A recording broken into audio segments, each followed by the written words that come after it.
era solamente de las personas que tenían obesidad, ¿sí? Ah, entiendo. Gracias, doctora. ¿Vale? E, doutora, Sí. em relação à obesidade que aumenta a pressão, com os fisiculturistas se pode passar ele mesmo devido a seu aumento da massa muscular? No, debido al aumento de la masa muscular, no. Ok, No, ahí no está relacionado. Está relacionado más al tema de la presión por la grasa abdominal y sobre todo que se deposita también grasa en la región retrofaringea o parafaringea. Es más bien al depósito de grasas. ok, gracias.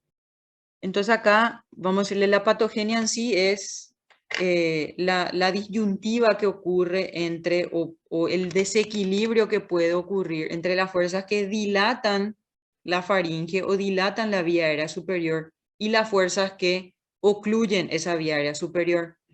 Entre los dilatadores tenemos, que sabrán, por ahí si se acuerdan de anatomía, hay músculos dilatadores de la faringe. Esos músculos dilatadores de la faringe, ¿qué pasa? Durante el sueño se relajan todos los músculos y por ende también se relajan los dilatadores de la faringe. Entonces, de por sí hay una disminución del tono de estos músculos.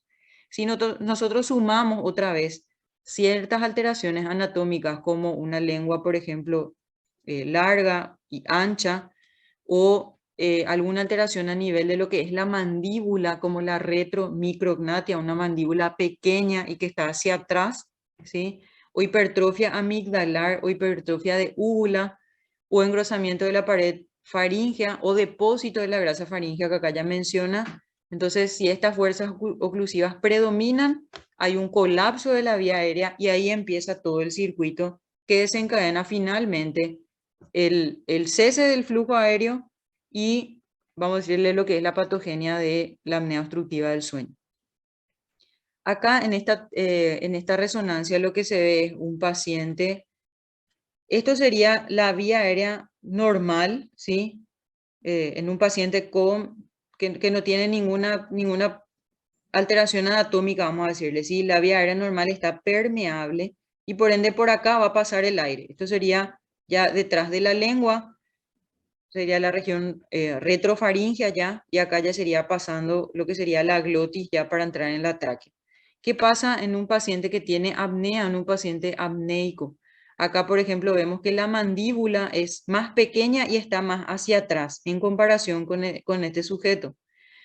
Y vemos que la lengua está más agrandada o más engrosada y cierra lo que es la vía aérea superior, ¿sí? Entonces, acá hay una disminución del calibre de la vía aérea superior y esto es lo que se ve en los pacientes que hacen apnea. Disminuye ese calibre normal, ya sea por alguna alteración anatómica o ya sea por la relajación de los músculos o el desequilibrio entre esas fuerzas de presión que tiene que haber normalmente. Lo mismo vemos acá, este sería la vía aérea completamente abierta, esto sería la lengua, la cara posterior de la lengua y esto sería la úvula o el paladar blando, este es el paladar duro donde vemos el hueso, ¿sí? Este sería el paladar blando y acá vemos que la vía aérea está totalmente permeable. Después, ¿qué pasa en los ronquidos? Así es como se va midiendo el flujo en el estudio. El flujo normal, hay una inspiración, una expiración, nuevamente inspiración, expiración, ¿sí? ¿Qué pasa cuando la vía aérea se va cerrando o los músculos se van relajando durante el sueño? Esta úvula que forma parte, vamos a decir, de la parte blanda del paladar, es la que vibra y la que produce el ronquido, en donde el flujo es totalmente irregular, ¿sí? Entonces, acá se produce el ronquido con la vibración de lo que serían las estructuras blandas de la retrofaringe y ya en la apnea ocurre un cierre total de la vía aérea superior, ¿sí? Donde la parte blanda se junta prácticamente con la región posterior de la lengua y se produce lo que es la apnea, donde ya no hay flujo de aire. Entonces ese sería más o menos, la persona empieza con un flujo normal, después ocurre un ronquido, después pueden haber episodios de apnea donde cesa totalmente el flujo. Y esto es lo que tenemos, vamos a decirle como un círculo vicioso que va apareciendo. El paciente entra en sueño profundo, que cuando el paciente llega a este periodo del sueño, se relajan totalmente los músculos, se pierde el tono muscular, se pierden por ende el tono muscular a nivel de las vías aéreas superiores y por ende ocurre el colapso, la apnea, no hay flujo aéreo.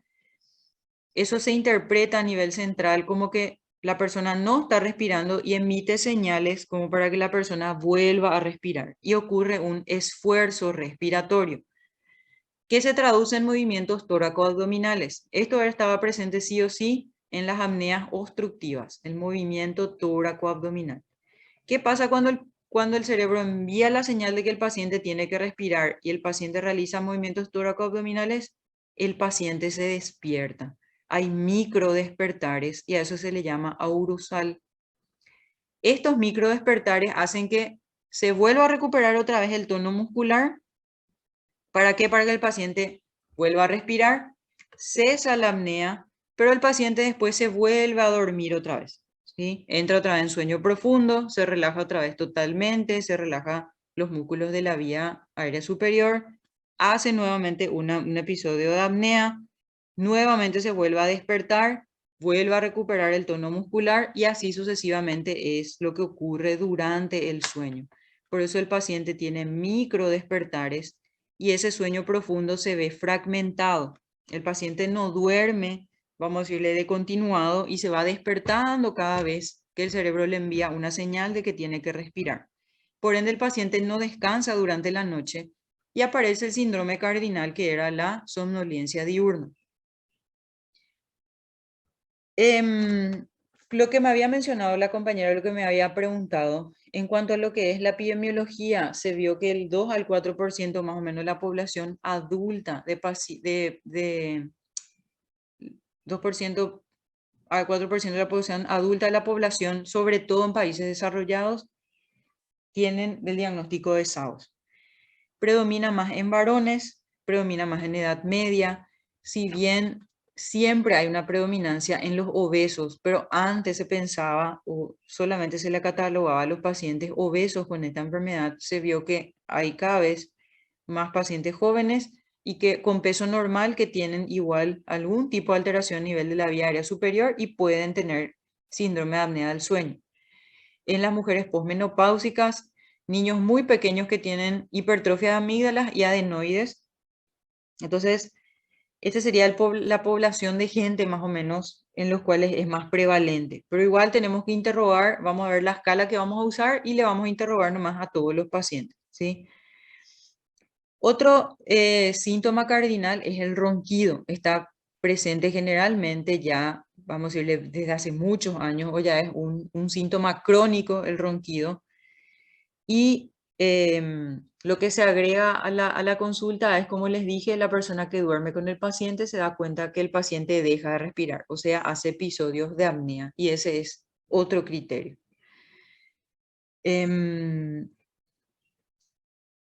Y lo que me había mencionado también el paciente es que a veces el paciente se despierta completamente. Si bien acá nosotros mencionábamos micro despertares, o sea, el paciente recupera otra vez el tono muscular, no se despierta del todo, ¿verdad? Es solamente para que cese la apnea y entra otra vez en sueño profundo. Pero hay pacientes que inclusive se despiertan completamente y se quejan de disnea, ¿sí? Sería, vamos a decirle, similar, entre comillas, como una disnea paroxística nocturna, ¿sí? Que esa falta de aire le despierta durante la noche. Puede ser también un síntoma de este síndrome de apnea obstructiva del sueño. Doctora, Sí, entonces se podría decir que el motivo de consulta principal sería justamente la falta de sueño y la fatiga del paciente lo que le lleva a consulta, o esto ya tendría dos. que ser algo de meses, o sería también reversible, o puede ser también algo mortal, no sé, se puede olvidar respirar ya o algo así. Lo que puede ser mortal es que con las apneas lo que pasa es que, viste que hay apnea, hay disminución de la saturación, y ¿quién sufre más con la falta de oxígeno? El cerebro y el corazón. Entonces estas personas tienen mucha predisposición em, a accidentes cerebrovasculares o inclusive a infarto agudo del miocardio. Entonces, esa implicancia, lo que se vio, ¿verdad? Vamos a decirle, bien a largo plazo, pero igual em, los órganos que más sufren por la hipoxemia son el cerebro y el corazón, ¿verdad? Ahora que un paciente deje de respirar completamente durante la noche y eso sea, vamos a decirle, como una parada respiratoria, la verdad que no se suele describir así, ¿verdad? Más bien es algo crónico y más por la hipoxemia crónica, ¿verdad? En realidad, el motivo más frecuente de consulta suele ser ronquido, ¿verdad? En- Vienen a consultar y no, porque demasiado ronco, o mi señora me dice que es demasiado ronco, o mi marido me dice que es demasiado ronco. Ese suele ser generalmente el, el principal síntoma que le lleva al paciente a consultar. Eso de la somnolencia que me decís o de la fatiga no suele ser uno de los primeros síntomas que llevan a la consulta, porque muchas veces el paciente te dice, no, pero yo estaba nomás somnoliento porque no dormí luego bien, o trasnoché ese día, o estudié luego esa madrugada, o estaba preocupado y no, yo no duermo luego bien. O sea, generalmente le encuentran una causa a esa fatiga o a esa somnolencia, ¿verdad? El paciente. Entonces, no suele ser así el primer motivo de consulta. Ahora sí el ronquido. Eso es lo que más le hace consultar. Ah, entiendo, o sea que sería más bien porque se percata una persona externa de la situación. Sí, en realidad porque les molesta el ronquido. Suele ser, ¿verdad? Pelea lo suele haber en el consultorio cuando se van estos pacientes. Entonces, suele ser el ronquido, ¿verdad? Ahora que se conoce más y que se habla más de esta patología, y vamos a decir a nivel de la prensa y demás, sí las personas ya tienen más conciencia de que puede ser eso, ya sea que no pueden concentrarse en el trabajo o que se levantan con cefalea todos los días, por ejemplo, o que no rinden más en el trabajo o que tienen mucho sueño durante el día. Ahora que se conoce más, también algunos pacientes ya te cuentan eso como un síntoma, ¿verdad? Pero más suele surgir en el interrogatorio ya dirigido. Entonces el ronquido es lo que suele ser lo más común, ¿verdad? Pero para nosotros, para diagnosticar, lo que sí o sí tenemos que preguntar es lo de la somnolencia diurna excesiva. ¿Por qué? Porque es el síntoma cardinal, ¿sí? Y hay una escala que se utiliza para graduar esta somnolencia diurna. Entonces, no, sí, les puse también ahí después. Entonces, el síntoma cardinal es la somnolencia diurna excesiva. El paciente no se puede concentrar, refiere pérdida de memoria o cefalea matutina o se levanta más cansado o de repente tiene arritmias cardíacas o el paciente que ya era hipertenso no puede controlar su presión, también puede ser una causa sus SAOS o enfermedades cardiovasculares o cerebrovasculares. La escala de Edward es, uno le va preguntando al paciente qué probabilidad hay de dormirse con diferentes actividades, ¿verdad? El paciente te va a decir, si nunca se quedó dormido, le da 0 puntos, o si te dice, no, generalmente ahí no me duermo, o si generalmente te dice, sí o sí me duermo con esas actividades, ¿verdad? Por ejemplo, si el paciente está sentado y leyendo, si se queda dormido, entonces tenemos que darle un puntaje de acuerdo a lo que él nos cuenta. O viendo la televisión, o si el paciente está sentado en algún sitio público o teatro o cine, o si el paciente está en el auto, ya sea, por ejemplo, como copiloto, y después de 1 hora de viajar sin parar, el paciente, por ejemplo, tiene sueño. Esto, por ejemplo, ocurre, qué sé yo, viajamos o nos subimos a un colectivo y muchas veces nos da sueño, ¿verdad? Entonces, hay que ir interrogando si la mayoría de las veces le pasa eso o solamente a veces, ¿verdad? Es un poco medio subjetiva también la escala, pero nos ayuda como para interrogarle al paciente, ¿verdad? Cuando está acostado por las noches, si se tarda en dormirse o se duerme enseguida, o por ejemplo, si está sentado hablando con alguien. Esto ocurre, por ejemplo, en la consulta, el paciente que se va a la consulta y uno mientras le está hablando, los pacientes que tienen ya un SAOS muy severo, inclusive se duermen durante el interrogatorio. Uno le está hablando y de repente el paciente se durmió, ¿verdad? Entonces le volvemos a despertar y se vuelve a dormir. Entonces esos ya serían ya casos mucho más severos. Y algo que también solemos preguntar mucho es si cuando conduce, por ejemplo, si para ya sea en el tráfico o en el semáforo, si tiene tendencia a dormirse el paciente, entonces ahí generalmente se le recomienda que el paciente no maneje hasta que se le haga el diagnóstico y hasta que empiece el tratamiento. En los países, sobre todo de Europa, que es las guías que más nosotros leemos, y las americanas, el paciente que tiene este diagnóstico, inclusive muchas veces se le suspende el registro de conducir. ¿Por qué? Por el peligro que representan de quedarse dormidos al volante. Entonces, acá no hay todavía ninguna política de eso. Por ende, nosotros como médicos le recomendamos que si es un SAOS muy severo y se duerme, por ejemplo, en el semáforo o en el tráfico, que no maneje hasta que no inicie el tratamiento y no mejoren sus síntomas. Entonces se va puntuando estas distintas situaciones y si llega a más de 10 puntos, se considera patológico, ¿sí? Entonces sería una somnolencia diurna patológica si suma más de 10 puntos. Bueno, ya hablamos de los síntomas, podemos clasificar en síntomas nocturnos y diurnos. Ya dijimos que lo más importante o el síntoma cardinal es la excesiva somnolencia diurna. Los nocturnos son los ronquidos, las apneas observadas, o sea que se ve que el paciente deja de respirar. Acá les puse la fotito que prácticamente ella sí que no puede dormir de los ronquidos del señor, ¿verdad? Pueden haber movimientos musculares anormales, puede haber sudoración profusa, despertares frecuentes. En los adultos se levantan varias veces de noche para miccionar, o en los niños que ya controlaron esfínter y vuelven a miccionar en la cama o durante el sueño, que es la enuresis. Hay que investigar SAOS o pacientes que tienen pesadillas o sueño agitado o inclusive insomnio.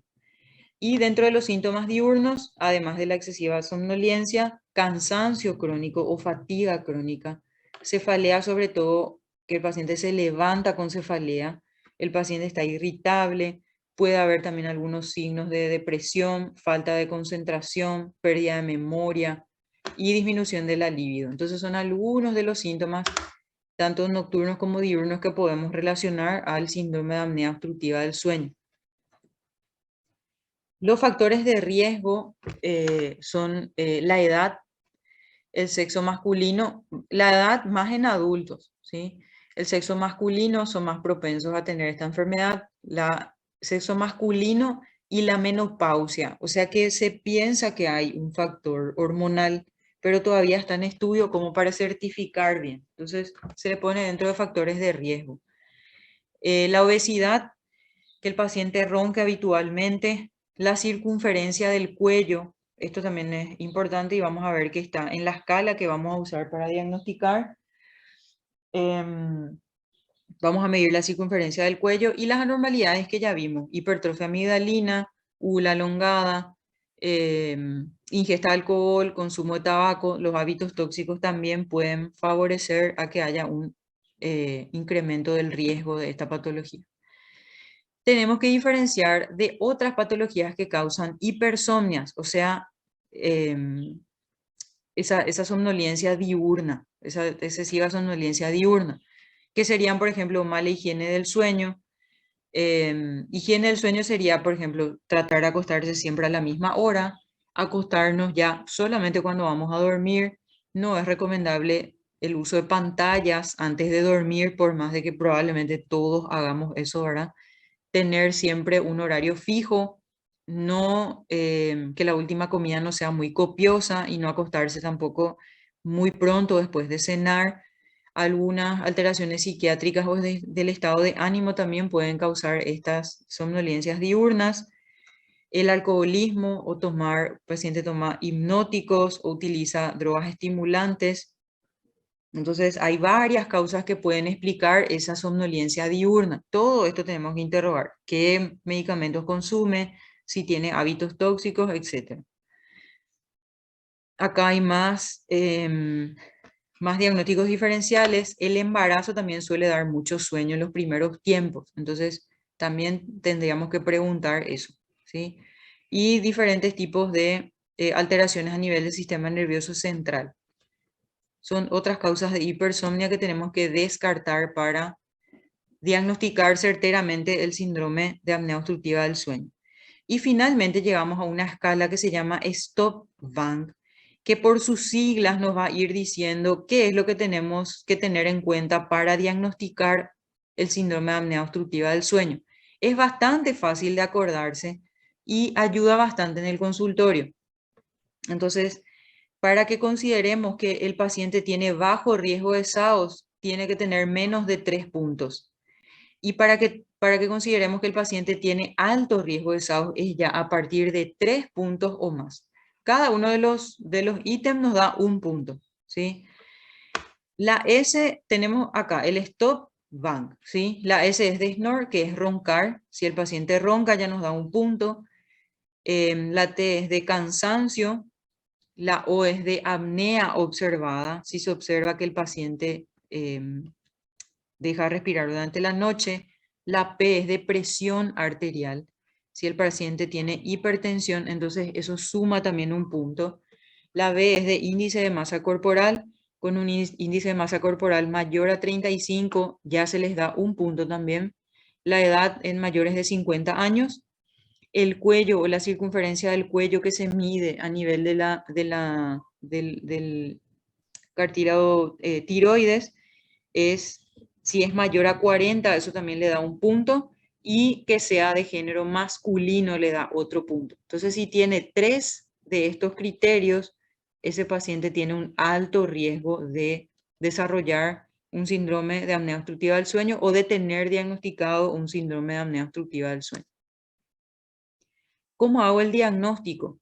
El diagnóstico se hace por un estudio que se llama polisomnografía. No sé si ya llegaron a escuchar alguna vez este estudio. Se realiza este estudio durante el sueño. El paciente se va al consultorio o a la clínica y se queda a dormir esa noche en la clínica y se le conecta a todos estos dispositivos, ¿sí? ¿Para qué? Para medir esta serie de parámetros. Vamos a medir parámetros cardiorrespiratorios y parámetros neurofisiológicos. Dentro de los cardiorrespiratorios vamos a medir el flujo y ahí vamos a saber si en realidad es una apnea o es una hipopnea. Vamos a medir movimientos tóraco-abdominales. Si hay movimientos tóraco-abdominales presentes, es una apnea obstructiva. Vamos a medir la saturación de oxígeno. Vamos a medirle el electrocardiograma para ver si no hay arritmias. Vamos a contabilizar lo que es el ronquido y vamos a tener en cuenta la posición corporal del paciente. Y de los parámetros neurofisiológicos se les hace un electroencefalograma para ver sobre todo si hay microdespertares, un electromiograma para ver los movimientos musculares y un oculograma que es para ver los movimientos de los músculos del ojo. ¿Por qué? Porque hay una parte del sueño que en realidad no les puse porque ya se iba a alargar mucho el tema. Está el sueño REM, que es el momento en donde ocurren los movimientos oculares rápidos. Y eso es lo que se mide también acá con el electrooculograma. El paciente básicamente está durmiendo de esta forma, ¿sí? Cuesta un poquitito realizar el estudio porque conectado a todo esto, probablemente el paciente no va a dormir como suele dormir en su casa, ¿verdad? Hay clínicas que conectan también al paciente en el domicilio, pero idealmente tiene que ser en una clínica y el técnico va viendo las alteraciones a medida que van ocurriendo, ¿sí? Entonces se le filma al paciente durante el sueño y se van midiendo todas las variables, tanto cardiológicas o cardiorrespiratorias como neurofisiológicas, ¿sí? La saturación, con estas bandas se mide el movimiento abdominal, con esta banda el movimiento tóraco-abdominal, se hace un electrocardiograma se hace electroencefalograma, se mide el flujo de oxígeno, se mide la saturación, entonces todo esto se le conecta al paciente para la polisomnografía. Lo mismo tenemos acá el dibujito, el paciente prácticamente todo conectado y acá vemos los electrodos que son para los movimientos musculares. Lo mismo tenemos acá. Y acá como un meme sería, ¿verdad? Ahora ya puedes dormir normalmente, le dice, pero conectándole a un montón de cosas y filmándole, ¿verdad? Bajo la estricta mirada de los técnicos. Entonces, es un estudio que suele ser un poquitito estresante para los pacientes, ¿verdad? Pero siempre hay que explicarle bien y darle las comodidades como para que esté lo más relajado posible y podamos tener un resultado lo más basal posible del sueño del paciente. El otro tipo de estudio que podemos pedir es la poligrafía cardiorrespiratoria. El otro era polisomnografía, donde medíamos todas las variables, tanto cardiorrespiratorias como neurofisiológicas. Con esta poligrafía, que es un estudio más simplificado, no medimos los parámetros neurofisiológicos, ¿sí? Es un estudio incompleto, vamos a decir, ¿sí? O es un estudio para empezar, por lo menos en pacientes que tienen un riesgo bajo de SAOS. Entonces, está la polisomnografía, que es el estudio más completo, y está la poligrafía, que es el estudio, vamos a decirle, abreviado, en donde no medimos los parámetros neurofisiológicos.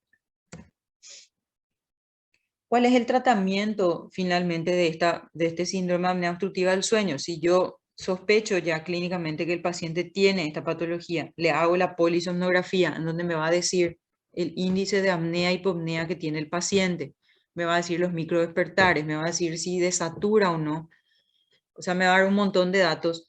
Voy a tener que empezar el tratamiento si llego a hacer el diagnóstico del síndrome de apnea obstructiva del sueño. Las medidas generales se utilizan en todos los pacientes, ya sean los pacientes los que sospecho tienen, vamos a decirle, bajo riesgo o alto riesgo, que es control del peso en el caso de que tenga algún tipo de sobrepeso u obesidad, evitar el consumo de hábitos tóxicos, ya sea alcohol, ya sea tabaquismo, si se puede evitar el consumo de medicamentos hipnóticos o sedantes, o de repente ir graduando de acuerdo a lo que el paciente necesite. Hay también ciertos dispositivos que pueden corregir algunas alteraciones anatómicas. Por ejemplo, los dispositivos de avance mandibular, que lo que hacen es reposicionar la mandíbula y envían la mandíbula hacia adelante. Entonces, en vez de tener una retrognatia, traen la mandíbula hacia adelante y pueden dejar permeable la vía aérea. Son en realidad dispositivos que se usan muy poco, en realidad, al menos en nuestro medio, pero son dispositivos que están dentro de los protocolos y son dispositivos que se pueden utilizar. Y el tratamiento, vamos a decirle, indicado en los pacientes en los cuales yo diagnostico, sobre todo por el índice de apnea, hipopnea mayor a 15 y síntomas diurnos, sobre todo si tiene esa hipersomnolencia diurna, tengo que empezarle sí o sí el tratamiento de base o el tratamiento que es el gold estándar para el SAO, que es el CPAP. ¿Qué significa CPAP? CPAP es presión continua en la vía aérea. Entonces, yo le voy a enviar flujo de aire al paciente con una presión positiva para que abra esa vía aérea que está colapsada. Entonces, a través de una mascarilla y de una máquina que se llama CPAP, lo que se hace es generar presión positiva y eso se mantiene continuamente, esa presión positiva en la vía aérea, para impedir que eso vuelva a colapsar. Al utilizar el dispositivo, mejora la respiración durante el sueño, mejora la calidad del sueño, disminuye la somnolencia diurna, aumenta el estado de alerta durante el día. O sea, básicamente mejora la calidad de vida del paciente. El paciente duerme, puede descansar, no hace las apneas, entonces tiene una mejor respiración y una mejor calidad de sueño, por ende mejora su calidad de vida. Esto está indicado, el CPAP está indicado en pacientes con un índice mayor a 15 y síntomas diurnos. Esta sería más o menos, la máquina es como un nebulizador, parece, cada vez vienen más pequeños, más portátiles, y se conecta a una mascarilla. Esta sería una mascarilla, por ejemplo, nasobucal, ¿sí? Que prácticamente agarra también hasta el mentón y tiene unas bandas que van por encima de la oreja y por debajo de la oreja. Muchas veces esto causa algunas lesiones a nivel del puente nasal y demás. Entonces se fueron haciendo almohadillas mucho más ergonómicas, que creo que les puse acá unas fotitos. Anteriormente era esta la mascarilla, en donde le presionaba inclusive la frente, el puente nasal, el mentón y creaba muchas heridas por contacto. Entonces se fueron haciendo cada vez más cómodas, ¿verdad? Lo que sí no tiene que haber fuga de aire, porque si no esa presión positiva se pierde. Esta sería una mascarilla solamente nasal, lo mismo que esta. Esta también sería prácticamente una orofacial. Esta sería también nasal. Las que vienen ahora son un poco más pequeñas que esta, mucho más ergonómicas y mucho más cómodas para el paciente. ¿Qué es lo que pasa o qué es lo que ocurre cuando le conectamos al paciente con el CPAP? Lo que ocurre es, si acá ustedes ven, la vía aérea acá está colapsada. Esto sería la región posterior de la lengua, esto sería el paladar blando y acá prácticamente la vía aérea está cerrada, está colapsada. Dijimos ya que se producen los ronquidos y en algún momento se produce la apnea.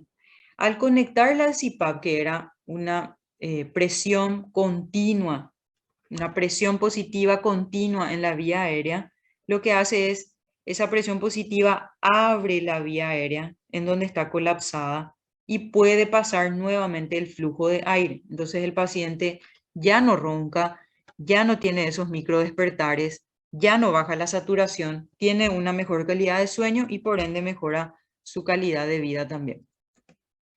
Lo mismo tenemos acá, el mismo esquema, está totalmente colapsado acá la vía aérea superior y al darle el CPAP, en este caso solamente con una mascarilla a nivel nasal, lo que hace es ingresa el aire y permeabiliza lo que es la vía aérea que acá teníamos totalmente ocluida.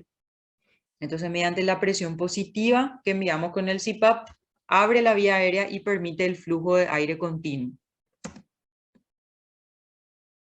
Acá, esta es una de las más nuevas, que son mucho más cómodas. Las almohadillas son de silicona y se amoldan inclusive a lo que es la fosa nasal del paciente. Entonces, no le generan más esas heridas en la frente, en el puente nasal y demás.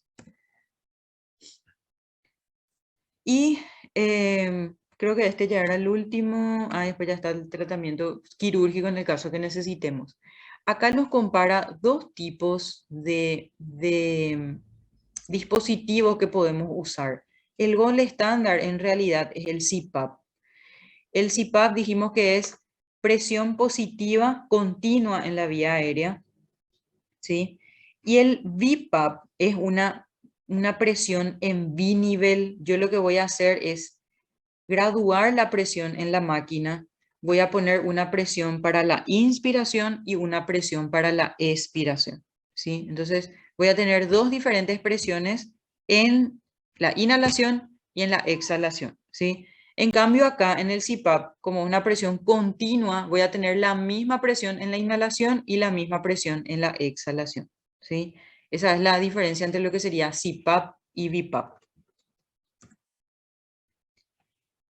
También podemos pensar en un tratamiento quirúrgico. Siempre que le diagnostiquemos a un paciente de SAO o tengamos una alta sospecha, tengo que interrogarle todo y tengo que investigarle si tiene algún tipo de alteración anatómica. Entonces, si el paciente tiene tiene adenoides aumentados de tamaño o amígdalas aumentados de tamaño, ese paciente tiene que hacerse la adenoamigdalectomía. Entonces, eso va a mejorar lo que sería la apnea del sueño y muchas veces inclusive ni siquiera vamos a necesitar el CPAP. Entonces, corregir todas las alteraciones anatómicas que encontremos en el paciente. Lo mismo, si hay alguna alteración a nivel maxilar o mandibular, se pueden utilizar los dispositivos de adelantamiento mandibular, ¿sí? La cirugía bariátrica está indicada en pacientes pero que tienen una obesidad mórbida, que ya probaron otras herramientas para bajar de peso. Entonces, en ellos está indicado la cirugía bariátrica. Si ya no tuvieron diagnóstico con un régimen dietético y con ejercicio, entonces se puede plantear también esta cirugía. Y raramente llegamos a la traqueostomía, eso es solamente en pacientes que tienen SAO muy grave y que algunos no toleran el CPAP, porque es una mascarilla que es como si fuera una, no sé si alguna vez pusieron ya su mano en lo que es la aspiradora, ¿verdad? Más o menos esa sensación se siente, el paciente siente en la cara. Entonces, el paciente tiene que colaborar y se tiene que acomodar a lo que es su CPAP y muchos de ellos no toleran. Entonces, si su SAO es muy grave, inclusive está indicado la traqueostomía como para solucionar la obstrucción crónica del flujo de aire. Pero en realidad, por suerte, no solemos llegar a esos casos, ¿verdad? Bueno, y terminamos acá con esa patología que creo que es un poco nueva también para la mayoría de la gente. Y por ahí si no tienen alguna duda, consulta, alguna pregunta. De mi parte, súper claro todo, profe. Ok. Muy interesante. Es la patología del momento. Doutora, e para Sí. considerar a apneia tem que ser somente involuntário, verdade? No entendí. Si me puedes Porque repetir. el concepto de apneia es el cese del flujo por más de 10 segundos. Pero ese cese tiene que ser involuntario, ¿verdad? Claro, claro, durante el sueño. Por eso es que vos le preguntás al paciente y muchas veces el paciente te va a decir que inclusive que no ronca tampoco. No, yo no ronco, te va a decir, ¿verdad? Entonces, generalmente el acompañante es el que ve que deja de respirar, deja de tener movimientos respiratorios, tanto torácicos como abdominales, y de repente otra vez como que retoma esa respiración y tiene movimientos muy bruscos, ¿verdad? Y eso muchas veces le asusta también a la gente. Ok, doutora, gracias. Bueno, ya para dejarles libre voy a llamar la lista, ¿sí?